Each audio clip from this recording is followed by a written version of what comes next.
Hello, welcome back to Cascadia Inswinger. I'm your host, John Floresca, here with my co host, Eddie Smith. And the Timbers are back on top of the standings. Well, tied for the top. After their 3-0 victory of the San Jose Earthquake and Seattle falling to LAFC, they are both tied in the standings. Seattle obviously is ahead of them based off of goal differential. But Portland came out and scored a 3-1 victory over San Jose, which was a pretty easy victory, I think. I don't think San Jose really threw many punches, didn't really do much. I thought that it was a strong Portland performance, and they are looking like they are getting themselves in playoff mode. How'd you feel about it, Eddie? Yeah, I felt like it was a great match for Portland. It took them a little bit to really get going as it remained 0-0 at halftime. But once the second half started, Nizgoda was just like, yeah, time to get going. And he ends up getting a great cross into the box, and he just uh, lifts himself over everyone and buries it in the back of the net with his head. That was in the 46th minute. And then soon after, Nezgoda uh, gets a give me ball that uh, just falls right to him, and he buries it into an empty net almost. So it was a great day for Nezgoda, I felt. Yeah, he's been a great pickup for Portland this year. And this is what makes Portland so dangerous right now is they've got goal scorers all across the front. Nizgoda's scoring. Felipe Mora, who scored the third goal in this game, he is scoring. We know that Ibobasi can score goals. We know Valeri's able to score goals. So you're looking at four players all capable of putting the ball in the back of the net. There's not many teams that can say that they have four in form strikers. And so for that to be the Timbers case, it allows them to rotate their lineup. I know that you don't see Nizgoda needing to start every single game or Bobasi starting every single game. And because they're able to rotate their lineup, you're seeing this success in this congested schedule. They're playing every 3 to 4 days, but they've won five straight.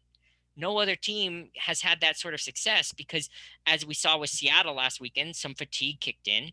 But this Timber squad is deep and it is designed for this type of season. I definitely think that Portland is the top dog in the three-headed monster in Cascadia for sure. Because I can't think of four guys on either the Sounders or Vancouver that are having the success that Portland is having with goal scoring. No, and you can't. I mean, you could say that the Sounders are close. You've got Rui Diaz, you've got Jordan Morris, you've got Ladero, but who's their fourth proven goal scorer? I think is where you're kind of missing it. And even Ladero, you could say is more of an assist guy than a scorer. So to have four guys who are putting the ball in the back of the net like the Timbers do makes them a really scary team. The thing that I think has really set this Timbers season apart from them winning the MIB tournament has been their youth. Seeing Eric Williamson, who's 23 years of age, really develop. He got another assist in this game. He's one of the standout players of the year, and it's exactly what the Timbers needed without Sebastian Blanco. And with Ibobasi playing the way he is, that was a little bit more predictable because I've seen Ibobasi over the past few years really start to develop. So he's less of a surprise. But both of those players playing the way they are, I could only imagine what this team would be like with Blanco, man. It's really sad to think that this team could be like one of the greatest teams ever with Blanco out there. And I'm not saying that lightly. Like it's true. Yeah. I know you didn't see this part of the match, but I'm gonna bring it up anyways. Uh, Tanner Beeson in the 71st minute was called offside um, after scored. At the time, we thought he had scored a goal. Um, it was very close to not being offside. I think it was a little unlucky for him. They actually looked at it for quite a while on VAR to determine he was offside.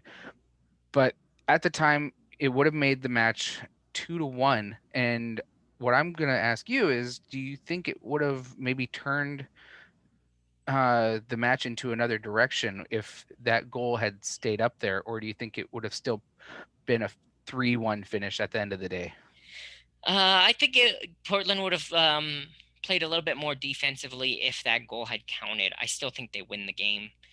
Portland's playing their style of soccer. You look at it statistically, they gave up possession, 53-46. Um, you look at the number of passes completed, you look at passes in the attacking half, final third. Statistically, San Jose led all of those categories. Um, Portland gets the ball, they move quickly, they get shots quickly. They had more shots, they did outshoot San Jose, but they did it with less of the ball. And that's exactly what Portland's always done. And that's what makes them Portland style soccer. And that's what Mhm. makes their coach, Savarese, so good at creating his style of play. All right. Should we go on to their next match? Yeah, I'm looking forward to this next match, only because I think it's going to be another Timbers blowout. I think they're gonna I think they're gonna leapfrog Seattle and put the pressure back up on them. Yeah, just so everyone knows, because he says he thinks that Portland's going to leapfrog Seattle. Seattle doesn't have a chance to defend their top spot tomorrow, as Colorado has postponed the match again. Again, we'll talk about that on our Sounders preview show. Um, but Portland is facing RSL, and RSL is struggling. They just lost to Vancouver over the weekend, and I see another loss for RSL coming into this match, even though they are the home team. Yeah, that may be the only reason it doesn't go the way that we predict is the fact that RSL is a much tougher team at home than they are on the road. That being said, they did lose 5-0 to Colorado at home earlier this year, so it's totally unpredictable. But RSL is trending down. Portland's trending up. Real Salt Lake has lost their last 3 games. Van Portland's won their last 5. All odds lean in Portland's favor. Um, Other than an absolute shocker of a game, I don't see how this would go any different. Yeah, I think it's going to be a pretty easy. I think it's going to be a pretty easy victory for Portland. Um, though the last time they faced each other, it ended up 4-4 in Portland. Do you think it, uh, with the way the streaks are going, it's definitely going to remain in Portland's favor, or do you Well, think? that was back in August. Okay, so that's a month and a half ago. It was the end of August. So a month and a half ago now. Portland wasn't playing their best soccer at that time. They had won the MIB tournament and kind of had a slow little build back into the rest of the year. I I think think that they're was their first match, actually. First. uh no, it definitely wasn't their first match. Their first match was Seattle after the tournament, remember? Oh yeah, yeah, yeah, Yeah, yeah. so it was like their third or fourth match um after the tournament. And I think Portland's got it so much more figured out. Savarese's tightened everything up. Their counterattack has gotten that much better that 4-4 score line can be a bit deceiving. Um, Felipe Mora and Nizgoda are in form right now. Uh, so I don't see why we couldn't expect a better result than the one they got August 29th. Yeah, I think I agree with you on all that, and I think we're gonna see a pretty similar lineup to what we had over the weekend. Um, I don't know. I feel like it's pretty cut and dry for this match, and I think that Portland's probably gonna get the victory, maybe 3-1. Yeah, I'm gonna say 3-1. RSL does have some attackers. Damir Krylak, I know I've mentioned him in previous shows just because he's a pleasure to watch. He's the one who scored the goal against Vancouver. Um, so keep an eye out for him. And then Beckerman and Justin Miram both have been in the league for a really long time. So it's It's not that this RSL squad lacks quality. They have quality players. They just lack cohesion. And I think that's what I've been reading whenever I read about what other people say about RSL is that they're not nearly as cohesive, which is the opposite side for the Portland Timbers, which are, they're the most cohesive team everybody talks about. They get the ball, they know exactly where they're going and how they're going to get there. And so that's why they're winning games. My question for you is who does Savarese start up top? Nizgoda, Felipe Mora. Who would you like to see start? I see in the projections right now it's Nizgoda.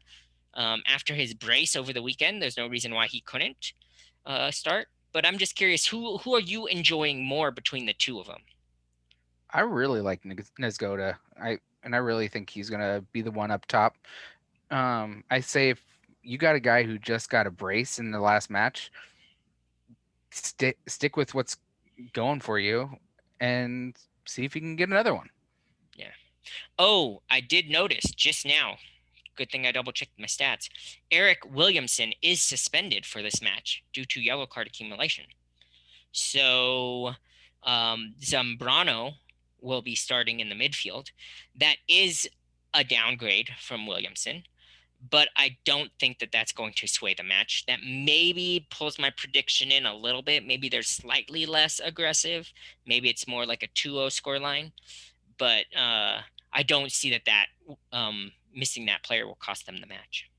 I feel like Portland is a pretty deep squad. They don't have the Portland's never been the type of team that has the big name players, um, and have the deep squad that way, but they get the right players, and I don't see any change. At least to my scoreline, I don't see any change. I think it's going to be a pretty cut and dry match for Portland.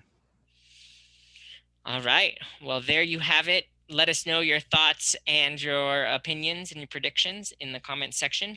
I want to hear from you. Eddie says that he's riding with Niskoda. I personally am enjoying Felipe Mora up top. You guys can be the tiebreaker. You tell us. Do you prefer Nisgoda or Felipe Mora? I'm curious to hear what you have to say. This game is Wednesday, October 14th at 6:30 p.m. It'll be on MLS Live if you're not in the Northwest, and then Root Sports if you're up in Portland, Seattle area. I hope to be able to watch some of this one. I don't think I'm going to be able to get the Vancouver LAFC game, so this is the one I'm going to watch. Well, that's going to be our show. And as always, go Cascadia.